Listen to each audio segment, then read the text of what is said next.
Não houve hipótese de não incluir estas candidaturas, ou seja, a decisão final se estas candidaturas foram aceitas ou não ainda não está definitiva. Viva! Está com o Expresso da Manhã. Eu sou o Paulo Baldaia.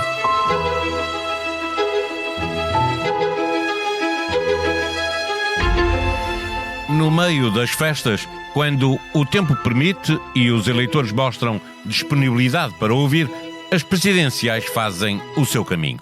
A época não aconselha grandes elaborações ou anúncios que importe reter. Simplesmente porque a maioria dos eleitores desligou da informação. Enfiou-se nas lojas e no trânsito, fez as compras, distribuiu as prendas, pesou-se, decidiu que no próximo ano será mais responsável e começou a preparar a semana onde estamos. Uma semana que volta a meter festa de arromba para celebrar a chegada do novo ano. Depois, segue-se um fim de semana de recuperação e mentalização para o que aí vem. Segunda-feira, dia 5 de janeiro. Aí sim, pode-se voltar a falar com os eleitores, sobretudo com os indecisos, mas também com os que já decidiram em quem votar, se forem votar, porque isso ainda não está decidido e vai ser preciso que cada candidato mobilize os seus eleitores. Todos os candidatos terão de fazer esse trabalho, menos aqueles que estarão no boletim de voto, mas são inelegíveis. Sim, fica a saber que afinal vão mesmo estar 14 candidatos no papel, onde vai pôr a sua cruz para, dobradinha em 4, enfiar na urna. Só precisa de saber que votar na Joana Amaral Dias, no Ricardo Sousa ou no José Cardoso pode ser igual a escrever no boletim de voto qualquer coisa como só os peixes mortos seguem a corrente do rio. O voto será considerado nulo.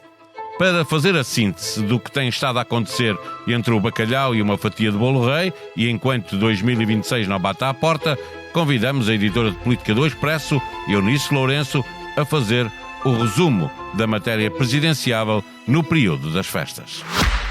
Não tens a sensação que o teu telemóvel ouve as tuas conversas? Sim, às vezes até parece que sabe o que vou jantar. Não se preocupe. A app Caixa Direta Empresas não ouve conversas, mas ouviu as empresas. As suas funcionalidades mais inovadoras são baseadas nas sugestões dos nossos clientes. Pagamentos com fotografia, pesquisa inteligente de movimentos e notificações em tempo real. Esta é a app desenhada com a experiência de quem a usa, feita para quem lidera. Faça o download. Caixa, com o banco certo ao seu lado, a sua empresa cresce. Caixa Geral de Depósitos S.A., registada junto do Banco de Portugal sob o número 35. Viva Eunice Lourenço. Marcelo está a interferir na campanha das presidenciais ao marcar um Conselho de Estado para o dia 9 de janeiro, a uma semana de ida às urnas, como se queixam alguns dos candidatos. Olá, antes de mais, do ponto de vista era mais objetivo possível, sim, está a interferir, porque ao marcar um Conselho de Estado para 9 de janeiro, que é uma sexta-feira a meio do período oficial de campanha, e tendo 2 conselheiros de Estado que são candidatos presidenciais, para que estejam nessa reunião, têm, obviamente, de suspender ou alterar ações de campanha durante o período da reunião. Podem não ir, não são obrigados a ir, não é? Exatamente, não são obrigados a ir, podem escolher não ir, sendo que são 2 conselheiros de Estado e 2 candidatos presidenciais que têm condições diferentes, por assim dizer. Marcos Mendes é um conselheiro de Estado escolhido pelo Presidente da República. O Presidente da República pode escolher 5 figuras do Conselho de Estado. André Ventura é um conselheiro de Estado caducado, ou seja, é um dos conselheiros de Estado escolhido pela Assembleia da República, mas na anterior legislatura. Os mandatos dos conselheiros de Estado, no caso dos que são escolhidos pelo Presidente, terminam com a mudança de Presidente. No caso dos que são eleitos no Parlamento, terminam com a legislatura. E o facto é que nós tivemos uma legislatura muito breve.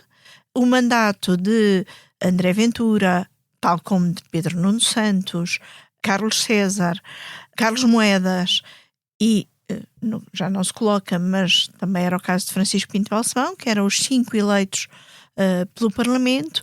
O seu mandato terminou com o fim da anterior legislatura. Coisa que acontece também no Tribunal Constitucional e noutros sítios que já terminaram o mandato e as pessoas ficam na mesma.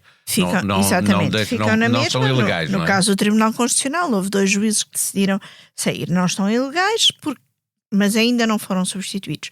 No caso do Conselho de Estado, eu acho que é de facto de Marcelo Rebelo de Sousa vir chamar a atenção como veio para essa tremenda falha do Parlamento de ainda não ter resolvido. Eu recordo que na legislatura passada foi a primeira vez que o Chega entrou para o Conselho de Estado e ainda assim foi possível a PS, PSD e Chega chegarem à construção de uma lista que fosse aprovada e que tomaram posse sem esta demora. A legislatura começou em junho e até agora não há novos conselheiros eleitos. Olhando para as presidenciais, não está também Marcelo a ajudar na clarificação, no sentido em que todos os candidatos a comandante supremo das Forças Armadas, que o Presidente da República é comandante supremo, todos eles são candidatos a esse lugar, deverão ser questionados sobre o que pensam de ter tropas portuguesas na Ucrânia e também quanto à despesa militar, que vai subir muito. Claro, ao marcar o Conselho de Estado para 9 de janeiro, o Presidente Marcelo coloca todas essas discussões também de forma ainda mais premente no debate eleitoral. Não é preciso ser Conselheiro de Estado para dizer o que se pensa, não é? Os outros candidatos vão poder fazê-lo. Mas, para além da questão meramente objetiva de condicionar aquela tarde de sexta-feira, o Presidente também torna mais premente esses assuntos no debate e, como é óbvio, todos os outros candidatos podem e devem pronunciar-se sobre a intervenção ou não de tropas portuguesas num eventual processo de paz na Ucrânia, assim como as despesas militares. E, aliás, sobretudo a questão das despesas militares tem sido questionados os candidatos presidenciais sobre isso. Agora, do lado de Marcelo, eu acho que também poderia ter sido tentado, pelos vistos tentou, mas o Primeiro-Ministro não tinha disponibilidade ser mais cedo, ser durante esta semana, mas o Primeiro-Ministro está de férias até sexta-feira, ou também não me parece que, a não ser que o Presidente Marcelo tenha informação super privilegiada que torne muito urgente este Conselho de Estado, poderia fazê-lo, por exemplo, depois da primeira volta. André Ventura veio dar uma conferência de imprensa no fim de semana a pedir que seja só depois da segunda volta, mas o que é facto é que entre a primeira volta e a segunda volta vão existir 3 semanas. Mas poderia lá estar um candidato que é Conselheiro de Estado e o outro não estar. Poderia acontecer a mesma. Mas por outro lado é suposto que aquela primeira semana imediatamente a seguir não seja ainda de campanha eleitoral. Eu acho que Marcelo, que tem feito um esforço para desaparecer um bocadinho, como ele próprio tinha prometido nesta fase final do seu mandato, quis aqui mostrar que afinal ainda existe, que o Primeiro-Ministro não pode ir prometer participação num eventual processo de paz sem falar com ele, sem passar pelos conselheiros. E há um Conselho de Estado que vai falar exatamente sobre isso. Numa campanha que derrapa muitas vezes para o comentário à espuma dos dias, como estamos a fazer agora, porque isto vai passar, esta discussão. Chegamos à última semana do ano com papéis de Marcos Mendes e do Almirante a inverterem-se, não é? Agora é o candidato da AD a exigir explicações ao candidato sem partido e que fala de insinuações. É sintomático que nesta campanha que os eleitores nem sequer devem estar a prestar muita atenção nesta altura. Estamos em época de festas, a atenção é menor. Que esteja neste ramo-ramo esta campanha? Olha, eu acho que é um ramo-ramo um bocadinho lamentável depois dos debates que até foram, do meu ponto de vista, bastante positivos e serviram para discutir várias questões interessantes e várias questões que têm a ver com o desempenho do cargo presidencial. Primeiro Coutinho Figueiredo e depois Gouveia e Melo apostaram nas insinuações sobre Marcos Mendes. Marcos Mendes, entretanto, divulgou uma lista de clientes da empresa familiar, mas o que é facto é que também durante vários anos desempenhou funções numa firma de advogados. Eu acho que é obviamente desejável um exercício da maior transparência possível por parte dos candidatos presidenciais, e esse exercício de transparência não existe para um momento em concreto. Ou seja, nós não precisamos de saber os interesses de um candidato presidencial, ou de um presidente, ou de um primeiro-ministro, ou de um ministro neste momento e ficamos a saber. Não, nós precisamos de saber para depois podermos ler, interpretar e avaliar decisões futuras à luz do que são esses interesses. Tudo isso eu acho que é muito importante sabermos, mas a forma como Luís Marques Mendes e Gouveia Melo se envolveram aqui numa troca de acusações de campanha suja para um lado, de jogo de interesses por outro, e agora com este episódio que trocam de papéis, basicamente. Troca de papéis, com a sábado a noticiar que há um inquérito aberto, uns ajustes diretos de coletes salva-vidas lá, muito de atrás, quando Gouveia Melo era comandante naval.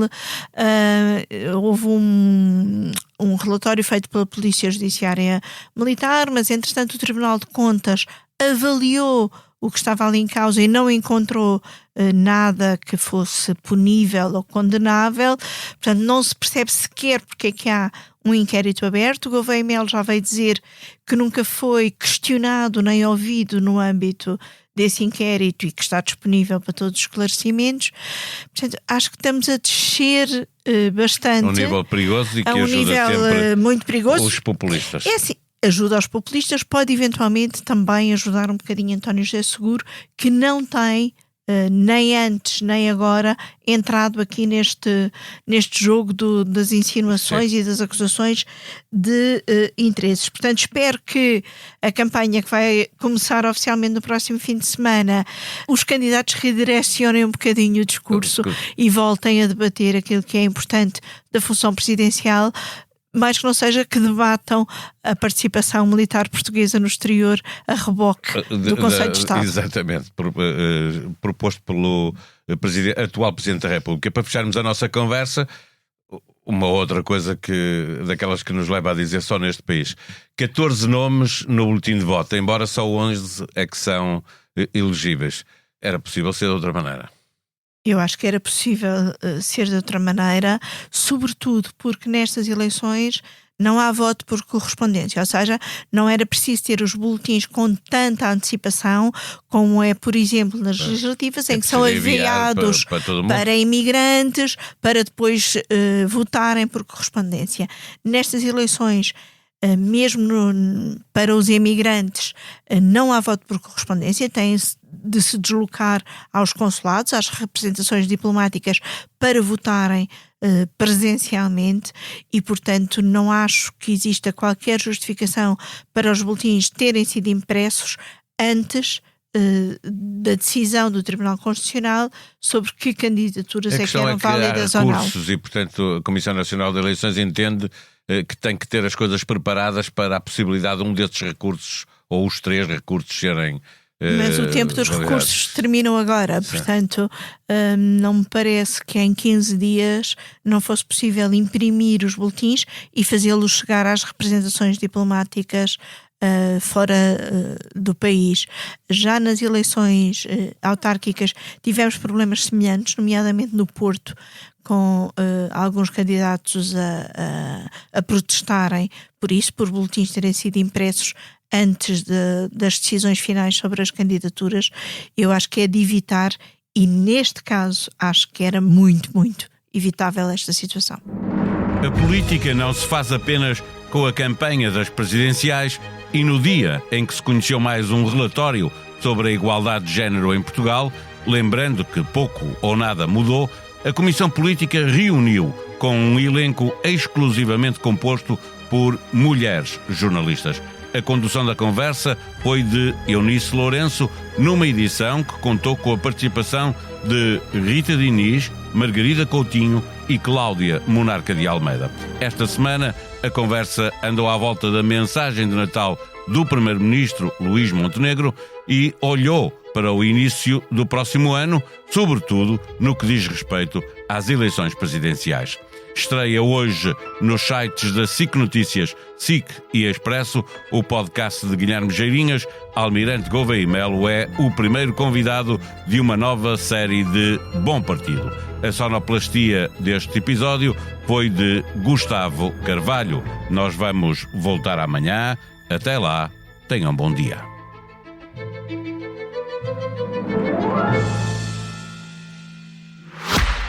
Não tens a sensação que o teu telemóvel ouve as tuas conversas? Sim, às vezes até parece que sabe o que vou jantar. Não se preocupe. A app Caixa Direta Empresas não ouve conversas, mas ouviu as empresas. As suas funcionalidades mais inovadoras são baseadas nas sugestões dos nossos clientes. Pagamentos com fotografia, pesquisa inteligente de movimentos e notificações em tempo real. Esta é a app desenhada com a experiência de quem a usa, feita para quem lidera. Faça o download. Caixa, com o banco certo ao seu lado, a sua empresa cresce. Caixa Geral de Depósitos S.A., registada junto do Banco de Portugal sob o número 35.